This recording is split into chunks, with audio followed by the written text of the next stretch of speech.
Muhammad. Assalamualaikum warahmatullahi wabarakatuh.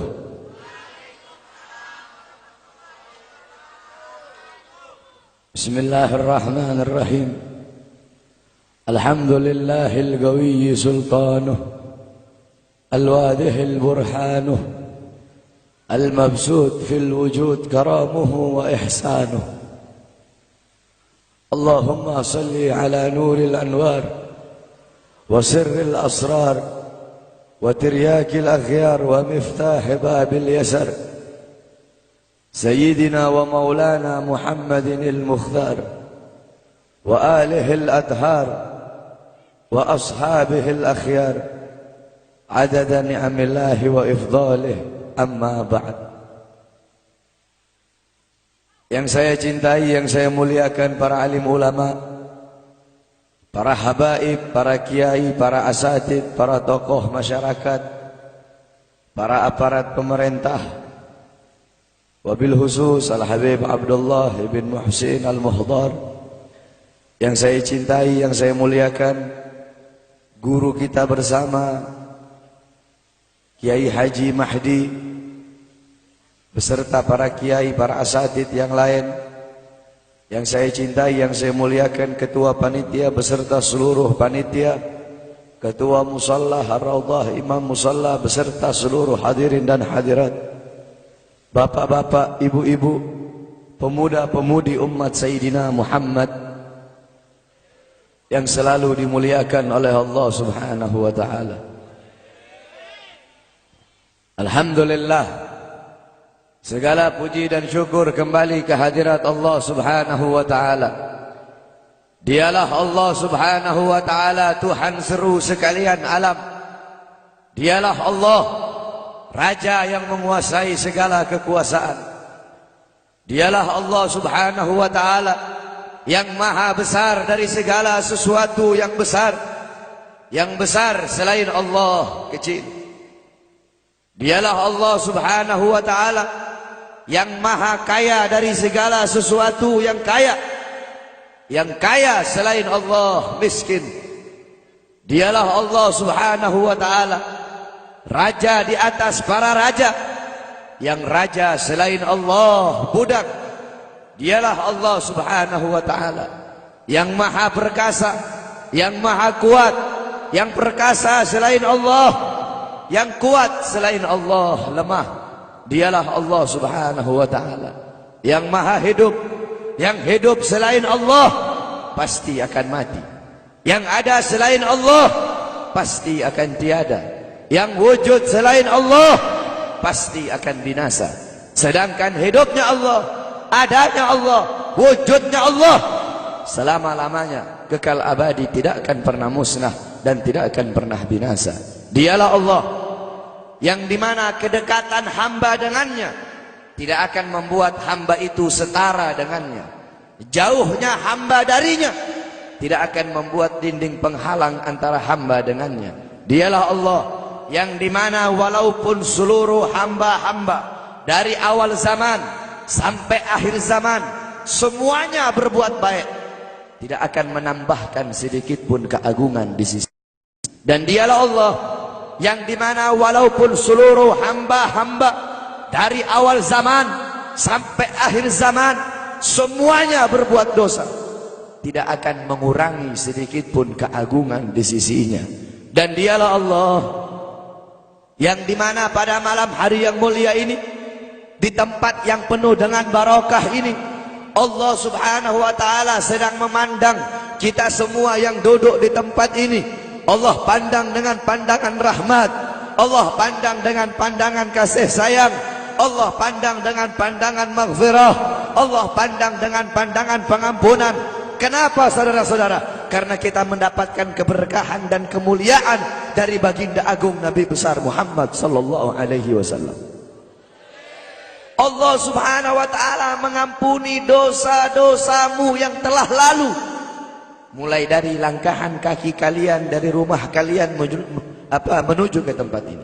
Dari tempat ini kalian pulang menuju ke rumah. Di situ Allah ampuni dosa-dosa yang akan datang. Kenapa?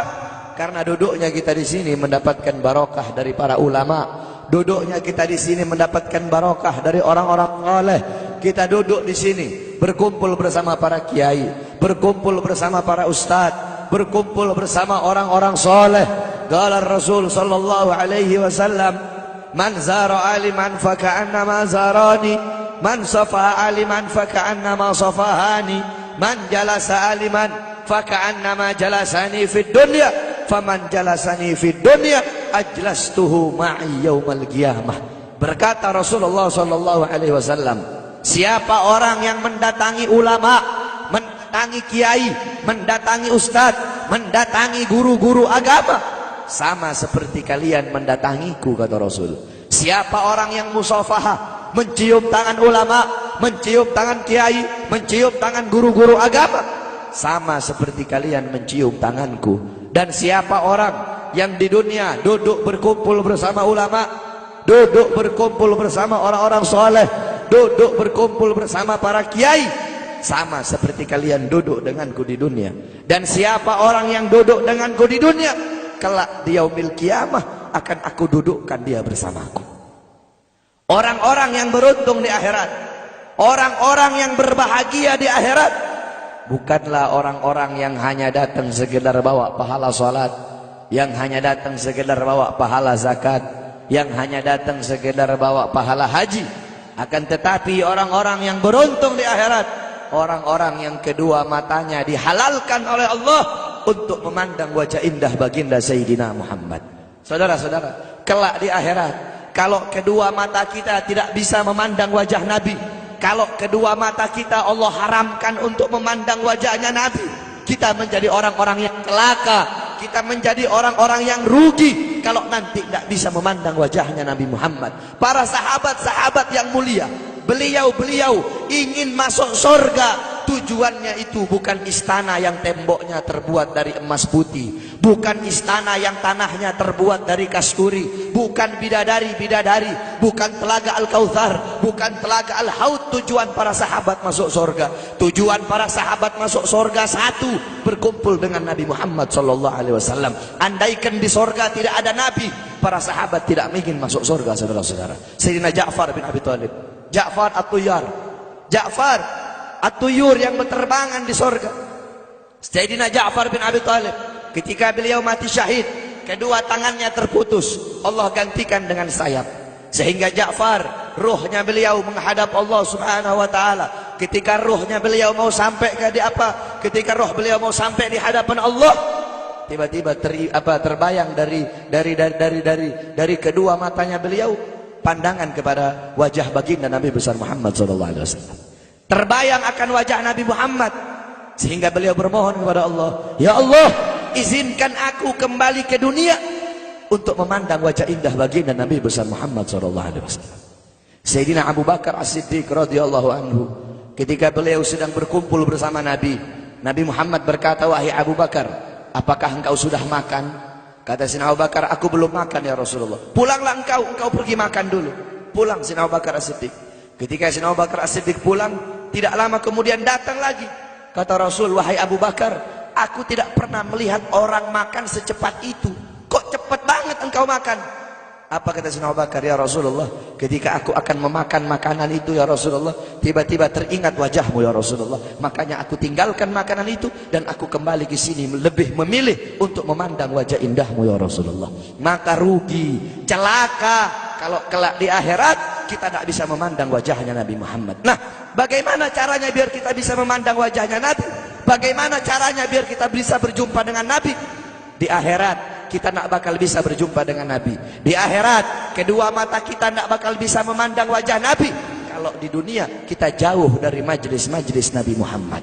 Kenapa? Karena kadar kedekatan kita dengan Nabi kelak di akhirat, jarak jauh atau dekatnya kita dengan Nabi nanti di akhirat, itu menurut kadar kedekatan kita di dunia dari majelis-majelis seperti ini. Jaraknya kita dengan Nabi nanti di akhirat, itu menurut jarak jauh atau dekatnya kita di dunia dengan majelis-majelis seperti ini. Kalau di dunia kita dekat dengan majelis-majelis ilmu, dekat dengan majelis zikir, dekat dengan para pewarisnya Nabi, dekat dengan penyambung lidahnya Nabi, dekat dengan para ulama, dekat dengan orang-orang soleh, maka kelak di akhirat Allah pun akan kumpulkan kita bersama Nabi Muhammad. Kenapa? Karena majlis seperti ini, perkumpulan seperti ini warisan Nabi Muhammad.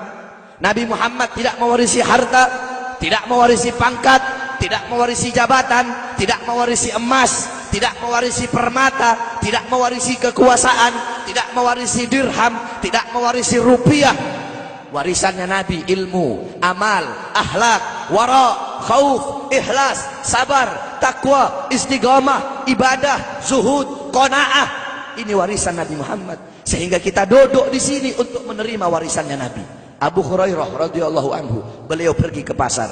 Beliau berkata, wahai orang-orang pasar, di masjid sedang dibagi-bagikan warisannya Nabi. Yang berdagang menutup dagangannya, yang berbisnis menghentikan bisnisnya, mereka pergi ke masjid.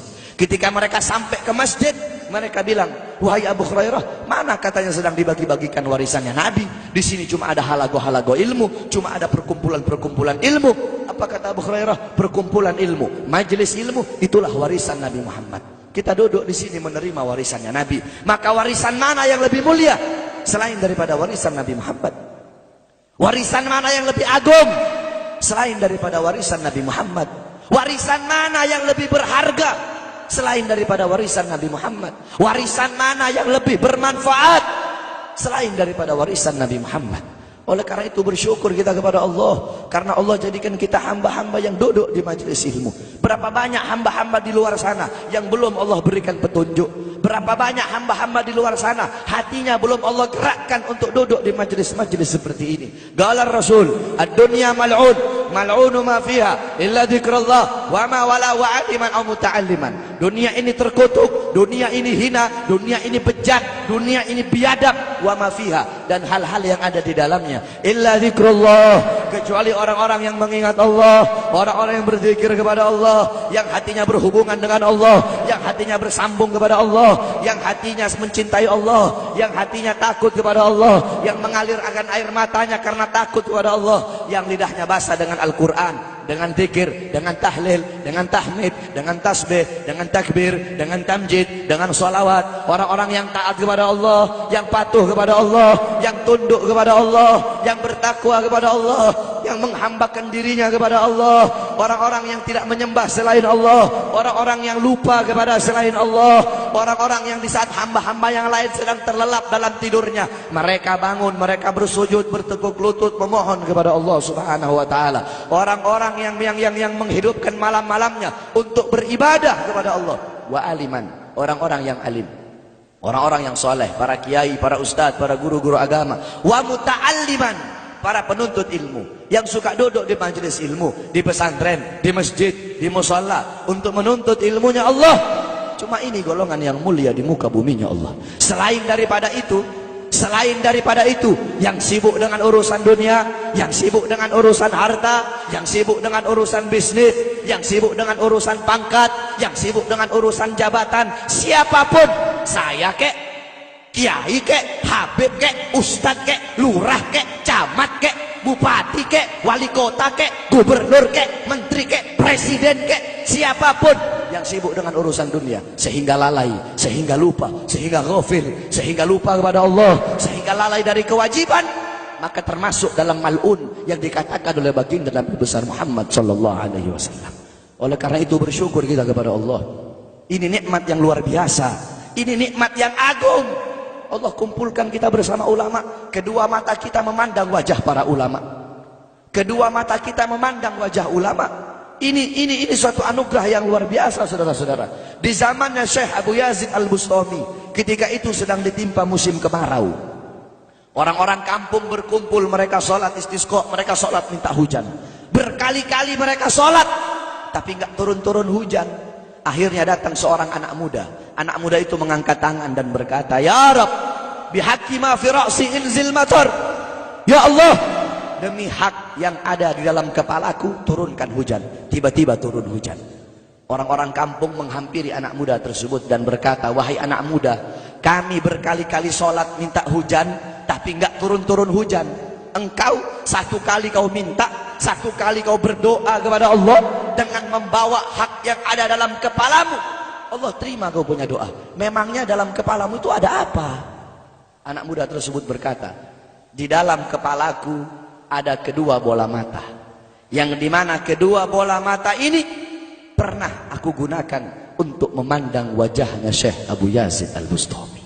Berkat kedua mata, sebab kedua mata yang pernah memandang wajah beliau, sebab kedua mata yang pernah memandang wajah orang soleh, maka aku bawa kedua mata ini menghadap Allah dengan harapan agar Allah menerima doaku dan Allah pun menerima doaku. Itu kedua mata yang memandang wajah orang soleh. Maka bagaimana kalau kita duduk berkumpul bersama ulama? Kata Rasulullah, satu kali pandanganmu engkau memandang orang alim, engkau memandang orang ahli agama, pandanganmu itu lebih mulia, lebih baik, lebih utama daripada engkau menyedekahkan 1000 kuda untuk orang-orang yang berjuang di jalan Allah. Fagil Mugaddam Muhammad bin Ali Ba'alawi, di zaman beliau, ketika itu beliau sudah meninggal. Fagil Mugaddam, beliau adalah Ustadzil A'dham. Beliau seorang guru besar. Beliau Syekhus Syuyuhus Syariah, gurunya para guru-guru syariat. Bukan guru syariat, tapi gurunya para guru-guru syariat. Qudwatul muhaqqiqin, pedoman para ahli hakikat. Tajul a'immatil arifin, beliau mahkota para ahli ma'rifat. Fagil Mugaddam kakeknya para habaib, kakeknya Segaf Wal Idrus Al-Habsyi Al-Attas bin Syahab dan para habaib-habaib yang lain. Nah, Fagil Mugaddam dimakamkan di Zanbal. Zanbal itu pemakaman para aulia, pemakamannya orang-orang soleh, pemakaman para habaib. Dulu ada satu orang fasik, orang yang suka berbuat dosa. Ini orang fasik dikuburkan di dekat makam Zanbal. Ini orang fasik dikubur di dekat makamnya orang-orang soleh. Beberapa minggu kemudian ada seorang wali bermimpi. Seorang wali bermimpi bahwasanya orang fasik itu sedang disiksa oleh Allah, sedang diazab, sedang disiksa oleh Munkar dan Nakir. Tulang-tulangnya diremukkan. Tiba-tiba ketika dia sedang dalam penyiksaan, Fagil Mugaddam masuk ke dalam kuburnya orang fasik tersebut. Fagil Mugaddam masuk dan Fagil Mugaddam bilang, wahai Munkar Nakir, pergilah engkau. Jangan engkau siksa orang ini. Dengan engkau menyiksanya, teriakan dia, jeritannya dia mengganggu zikirku kepada Allah Subhanahu wa ta'ala. Orang fasik tersebut dapat syafaat hanya karena kuburnya dekat dengan makomnya orang soleh. Maka bagaimana kalau kita di dunia dekat dengan ulama, duduk bersama orang-orang soleh? Dalam sebuah athar, Allah Subhanahu wa ta'ala bertanya kepada Jibril tentang seorang hamba. Wahai Jibril, tanya kepada hamba tersebut, apakah dulu ketika di dunia dia pernah duduk bersama ulama? Ditanya oleh Jibril, tidak pernah, aku tidak pernah duduk bersama ulama. Tanya kepadanya, apakah dia pernah makan bersama ulama? Ditanya, dia bilang tidak pernah makan bersama ulama. Tanya kepadanya, apakah garis keturunannya ada yang bersambung kepada ulama? Ditanya, ternyata tidak ada. Apakah dia cinta ulama, kenal ulama? Tidak. Kata Allah, masukkan orang ini ke surga. Jibril berkata, kenapa kau masukkan ke surga? Dia nggak pernah duduk bersama ulama, tidak pernah makan bersama ulama, orang alim bukan. Kata Allah, karena dia mencintai seseorang, yang dimana seseorang yang dia cintai cinta kepada ulama. Orang itu tidak langsung cinta ulama, tidak, tapi dia mencintai seseorang. Seseorang yang dia cintai itu cinta kepada ulama. Lihat, begitu luar biasanya mencintai para ulama. Karena beliau-beliau para ulama, orang-orang soleh, mereka orang-orang yang merindukan Allah dan Allah merindukannya. Mereka orang-orang yang mengutamakan Allah di atas segala-galanya, sehingga Allah mengutamakan mereka di atas segala-galanya. Mereka, para ulama, orang-orang soleh, orang-orang yang banyak menangis karena takut kepada Allah. Dengan sebab-sebab mereka, dengan keberadaan beliau-beliau, hujan masih turun dari langit. Dengan sebab beliau-beliau, orang-orang yang takut, yang banyak menangis, karena beliau-beliau, bumi masih menumbuhkan tumbuh-tumbuhan untuk kita. Andaikan tidak ada beliau-beliau, tidak ada para ulama, tidak ada orang-orang soleh, tidak ada para salafun soleh, tidak ada para solihin, tidak ada para waliullah, tidak ada orang-orang yang takut kepada Allah, langit tidak mau menurunkan hujan untuk kita, saudara-saudara. Oleh karena itu bersyukur kita kepada Allah. Allah kumpulkan kita bersama para ulama, Allah kumpulkan kita bersama orang-orang soleh. Ini kemuliaan yang Allah berikan kepada kita sebagai umat Nabi Muhammad. Saudara-saudara, kita duduk di majelis yang mulia ini untuk memperingati Isra wal Mi'raj baginda Nabi besar Muhammad sallallahu alaihi wasallam. Kita duduk di sini, kita tidak pernah memandang langsung wajahnya Nabi. Kita tidak pernah berjumpa langsung dengan Nabi. Kita tidak pernah duduk bersama-sama dengan Nabi. Untuk apa kita duduk di sini kalau bukan karena iman dan cintanya kita kepada Nabi Muhammad? Padahal kita tidak pernah berjumpa dengan Nabi, bertemu dengan Nabi tidak pernah, duduk bersama Nabi tidak pernah. Tapi kita beriman kepada Nabi Muhammad. Kita cinta kepada Nabi Muhammad.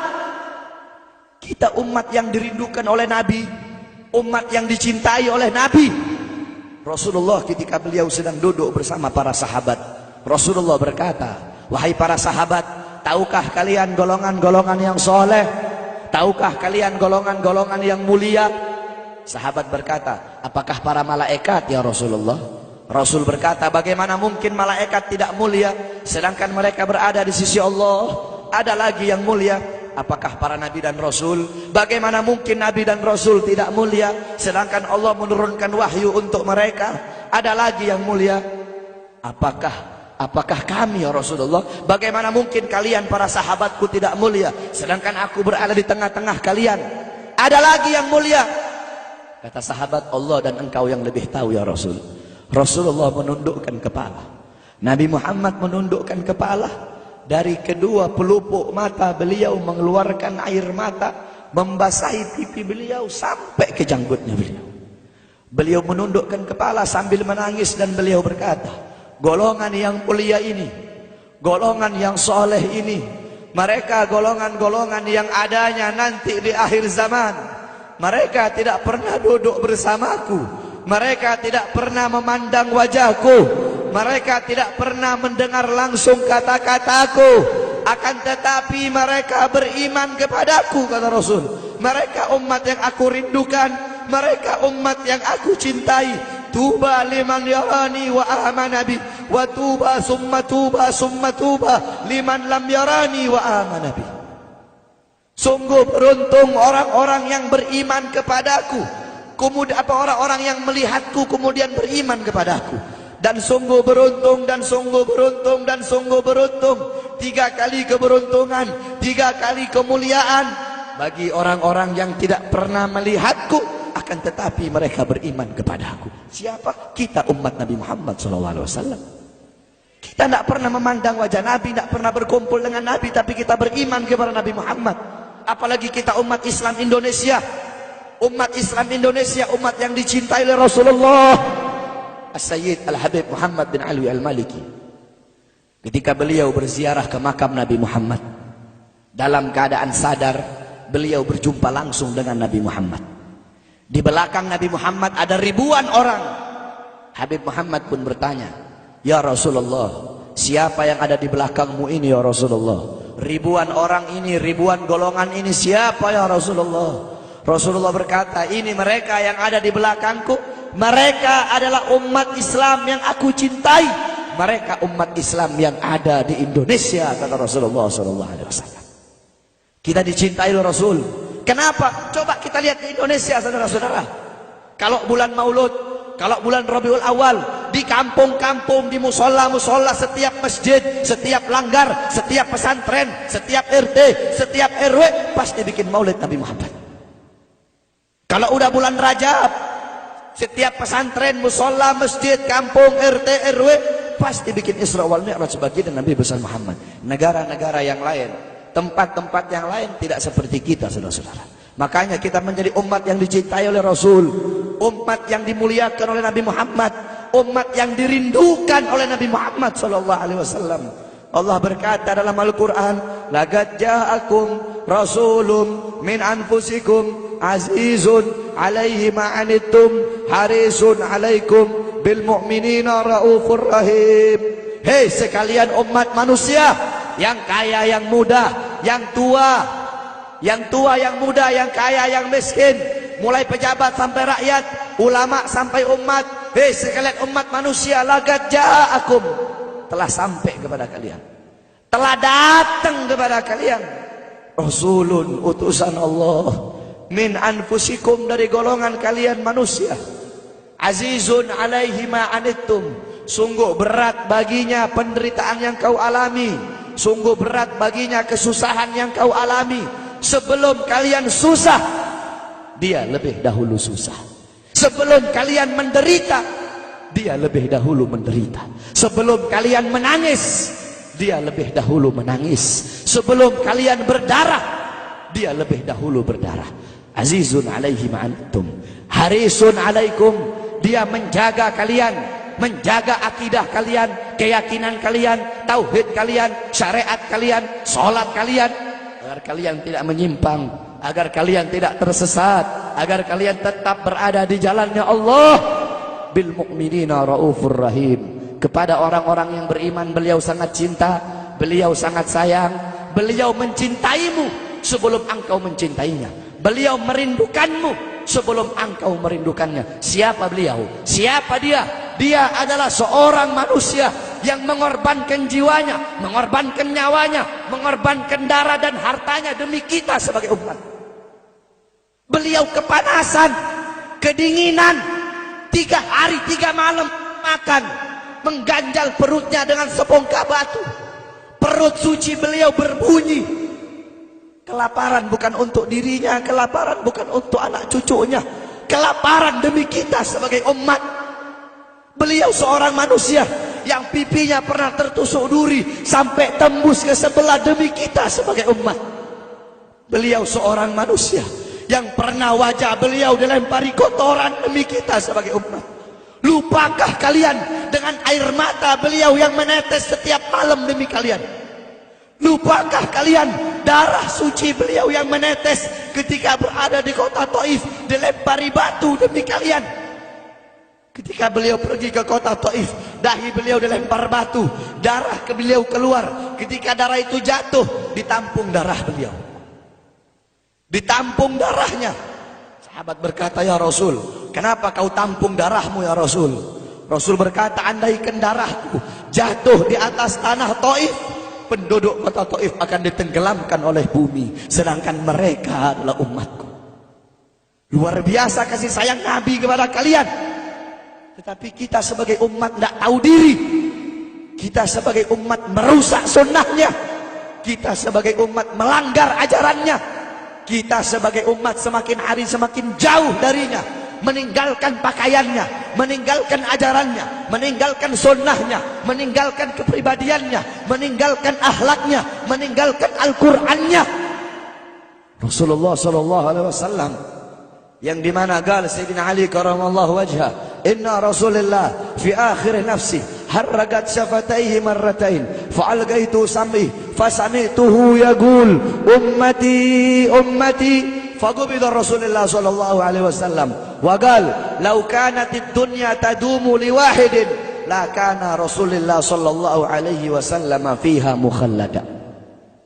Dari Sayyidina Ali karamallahu wajhah, ketika akhir-akhir detik-detik kematiannya Rasulullah, beliau mendengar, beliau melihat dari bibir Rasulullah bergerak dengan 2 kali gerakan. Beliau mendekatkan telinganya, mendekatkan pendengarannya, dan beliau mendengar Rasulullah berkata, ummati, ummati. Faqubida Rasul, meninggal Rasulullah sallallahu alaihi wasallam. Ketika nyawa Rasulullah akan dicabut, Rasulullah berkata kepada Jibril, wahai Jibril, aku belum puas meninggalkan umat. Aku tidak mau meninggalkan mereka dalam keadaan belum diberi jaminan oleh Allah. Wahai Jibril, sampaikan kepada Allah, aku tidak minta jaminan untuk diriku, aku tidak minta jaminan untuk keluargaku, aku minta jaminan untuk umatku. Wahai Jibril, sampaikan kepada Allah. Jibril pun pergi kepada Allah. Jibril pun berkata, ya Allah, kekasihmu Muhammad meminta jaminan untuk umatnya. Allah bilang, wahai Jibril, katakan kepada Muhammad, aku tidak akan menghinakan umat Muhammad. Basyirhu fa innahu awwalu nasin kharijum minal ardi idza bu'isu. Kemudian beliau ditarik lagi nyawa beliau. Beliau berkata, ya Khalil Israel, wahai kekasihku Israel, apakah seperti ini rasa sakit ketika dicabut nyawa? Israel berkata, iya ya Rasulullah, seperti inilah rasa sakit ketika dicabut nyawa ya Rasulullah. Apakah rasa sakit seperti ini juga yang kelak, yang ya Allah, biar aku menanggung sakratul maut seluruh umat. Ya Allah, mereka tidak akan kuat, mereka tidak akan sanggup. Aku nabi mereka, aku pemimpin mereka. Biar aku menanggung beban penderitaan sakratul maut mereka ya Allah. Biar aku menanggung sakratul maut umatku ya Allah. Di mana kita sebagai umat? Apa yang telah kita lakukan untuk Nabi Muhammad? Nabi berkorban untuk kita di saat detik-detik terakhir nafasnya, tidak memikirkan rasa sakitnya, tidak memikirkan pedihnya, tidak memikirkan beratnya. Beliau memikirkan nasib kita sebagai umat. Kelak di yaumil qiyamah, ketika para nabi dan para rasul berkata, nafsi nafsi, nafsi nafsi, diriku sendiri, jiwaku sendiri, aku urus urusanku sendiri, aku tidak bisa nolong kalian. Ketika para nabi dan rasul, mereka tidak bisa menolong kita. Rasulullah Muhammad ibn Abdullah, Nabi Muhammad bersujud kepada Allah, Nabi Muhammad bertekuk lutut, beliau bermohon kepada Allah. Beliau berkata, ya Allah, aku tidak minta pengampunan untuk diriku, wala Fatimah, wala Hamzah. Aku tidak minta pengampunan untuk Fatimah, aku tidak minta pengampunan untuk Hamzah. Aku cuma minta pengampunan untuk umatku ya Allah, untuk umatku ya Allah. Rasulullah tidak meminta pengampunan untuk dirinya, tidak meminta pengampunan untuk anaknya, tidak meminta pengampunan untuk paman bibinya, tidak meminta pengampunan untuk keluarga atau anak cucunya, tetapi beliau meminta pengampunan untuk kalian sebagai umat. Karena begitu cintanya beliau kepada umat, karena begitu sayangnya beliau kepada umat, sampai-sampai beliau berkata, lau yushaku ahadukum bisyaukatin fi rijlih la ajidu alamaha fi qalbi. Andaikan kalian, salah satu dari kalian kakinya tertusuk duri, andaikan salah satu dari kita yang duduk di sini kaki kita ada yang terkena duri, pasti kita merasakan sakit. Apa kata Rasul? Maka aku tidak merasakan apa yang kalian rasakan, kecuali yang aku rasakan, sampai dalam hati aku rasakan rasa sakit kalian. Lihat bagaimana cintanya Rasul kepada kita. Apa yang sudah kita lakukan untuk Nabi? Sudahkah kita mengorbankan kedua mata kita untuk memandang hal-hal yang disukai oleh Nabi? Sudahkah mengorbankan kedua tangan kita memberi makan golongan-golongan yang dicintai oleh Nabi? Mengorbankan lidah kita untuk mendakwahkan, mensuarakan ajaran syiar Nabi? Sudahkah mengorbankan kedua kaki kita melangkah ke tempat-tempat yang diridhoi oleh Nabi? Kita masih belum bisa balas jasa Nabi, dan tidak akan pernah bisa membalas jasa Nabi Muhammad. Jangankan kita duduk di sini berjam-jam, walaupun kita duduk di sini sampai pagi kita duduk, seumur hidup kita duduk di sini, masih belum bisa membalas jasa Nabi Muhammad. Sekalipun kita merangkak, engkau merangkak dari rumahmu menuju makam Nabi, merangkak bukan dengan kaki, merangkak bukan dengan mata, bukan dengan tangan.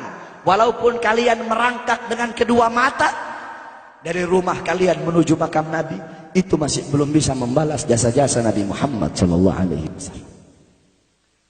Kita tidak bisa membalas jasa-jasa Nabi Muhammad. Kecintaan kita tidak ada apa-apanya. Apakah kecintaan kita lebih besar daripada kecintaan seorang anak kecil yang ada di zamannya Syekh Abdurrahman Ad-Dibai? Di zaman Syekh Abdurrahman Ad-Dibai, pengarang Maulid Diba, ketika beliau ingin berziarah ke makamnya Rasul, ketika beliau ingin ziarah ke makamnya Nabi, ada satu orang anak kecil ingin ikut berziarah. Maka kata rombongan, hai anak kecil, engkau tidak boleh ikut. Ini perjalanan memakan waktu berhari-hari. bisa 4 hari, 5 hari, bahkan sampai 1 minggu. Kau tidak boleh ikut. Pergi anak kecil tersebut. Pergilah rombongan Syekh Abdurrahman Ad-Dibai untuk ziarah ke makamnya Nabi. Tanpa sepengetahuan rombongan, ternyata anak kecil tersebut bergelantungan di bawah kereta kuda Syekh Abdurrahman Ad-Dibai. Anak kecil itu bergelantungan. Dia sampai berhari-hari gak makan, gak minum, gak tidur. Hanya apa? Hanya ingin pergi ziarah ke makam Nabi. Saking cintanya kepada Nabi Muhammad. Dia sembunyi-sembunyi bergelantungan di bawah kereta. Gak makan, gak minum, gak tidur berhari-hari. Sampai ketika sampai di Madinah. Sampai di Madinah, itu anak kecil jatuh. Itu anak kecil terjatuh. Rombongan bilang, bukankah ini anak kecil yang waktu itu mau ikut? Berarti sudah berhari-hari dia di bawah kereta ini. Dia gak makan, dia gak minum, dia gak tidur. Anak kecil itu berlari. Anak kecil itu berlari sampai dia terjatuh. Saking bahagianya. Dia sudah sampai di Madinah. Dia ambil debu-debu Madinah, pasir Madinah dia ambil, dia usapin ke mukanya. Saking bahagianya, sampai itu anak mati. Anak kecil tersebut mati, membawa kecintaannya kepada Nabi Muhammad. Anak kecil itu mati, gak makan berhari-hari, gak tidur, gak minum. Hanya ingin ziarah ke makam Nabi Muhammad. Padahal anak kecil itu tidak pernah memandang Nabi. Tidak pernah berkumpul dengan Nabi. Tapi kecintaannya luar biasa kepada Rasulullah. Akhirnya anak itu dimakamkan oleh Syekh Abdurrahman Ad-Dibai di Madinah. Anak kecil itu dimakamkan di Madinah. Nah, setiap tahun Syekh Abdurrahman Ad-Dibai ziarah ke makamnya Nabi, pasti ziarah ke makam itu anak kecil. Yang anehnya, setiap Syekh Abdurrahman Ad-Dibai ziarah makam anak kecil tersebut, kubur anak kecil tersebut bergeser dengan sendirinya mendekati makam Nabi Muhammad SAW. Sampai sekarang makam anak kecil itu ada di samping Masjid Nabawi. Saking cintanya anak kecil tersebut kepada Rasulullah SAW. Kecintaannya kita nggak ada apa-apanya. Kita tiap hari maksiat, tiap hari berbuat dosa, melakukan hal-hal mungkarat, dhalalat, sayyiat. Takutlah kita kepada Allah. Kembalilah ke ajaran Nabi Muhammad. Jadikan beliau sebagai teladanmu. Jadikan beliau sebagai pedomanmu. Hidupkan rumah tanggamu dengan ajaran beliau. Hidupkan kampungmu dengan dengan ajaran dan sunnah beliau. Jadikan rumah tanggamu rumah tangga Sayyidina Muhammad. Kampungmu kampung Sayyidina Muhammad. Desamu desa Sayyidina Muhammad. Kotamu kota Sayyidina Muhammad. Man tasyabbaha biqaumin fahuwa minhum. Barang siapa yang mengikuti suatu kaum, maka dia sama dengan kaum tersebut. Kalau engkau mengikuti Nabi, mengikuti ajarannya Nabi, mengikuti sunnah-sunnahnya Nabi, Rasul yang kau jadikan teladan, Rasul yang kau jadikan pedoman, maka beliau-beliau dimuliakan oleh Allah, kita pun akan dimuliakan oleh Allah. Kita lihat anak-anak muda kita zaman sekarang, pemuda-pemudi kita zaman sekarang, yang dijadikan teladan bukan Rasul, yang dijadikan teladan bukan Nabi Muhammad, bukan sahabat, bukan ahlul bait, bukan tabi'in, bukan ulama, bukan solehin. Anak-anak muda kita mengikuti budaya barat, mengikuti pola pikir barat, gaya hidup barat, gaya berpakaian barat, meninggalkan ajaran Nabi Muhammad, meninggalkan pakaian Nabi dan memakai pakaian musuh-musuh Nabi Muhammad, meninggalkan kepribadian Nabi dan memakai kepribadian musuh-musuh Nabi Muhammad SAW. Berapa banyak anak-anak muda kita di Indonesia rela menahan sakit, rela menahan sakit, menindik kupingnya, dia tindik kuping, tindik bibir, tindik telinga, semua satu muka ditindik, ditato, rela tahan sakit. Untuk apa? Untuk mengikuti idolanya orang-orang barat. Tetapi sudahkah anak-anak kita rela menahan sakit, duduk lama-lama di majelis Nabi Muhammad? Sudahkah anak-anak muda kita rela menahan sakit, iktikaf di masjid? Kenapa? Karena kita sebagai orang tua lalai dalam mendidik anak. Bapak-bapak zaman sekarang sibuk cari harta untuk ngasih makan jasmani anak-anaknya, tetapi lupa memberi makan ruhani, jiwa dan hati anak-anaknya. Apakah kau pikir kewajiban sebagai bapak, Cuma kasih makan jasmaninya saja, ruhaninya, jiwanya, hatinya tidak kau kasih makan. Hati 3 hari gak kena ilmu, hati mati. Tanyakan bapak-bapak, tanyakan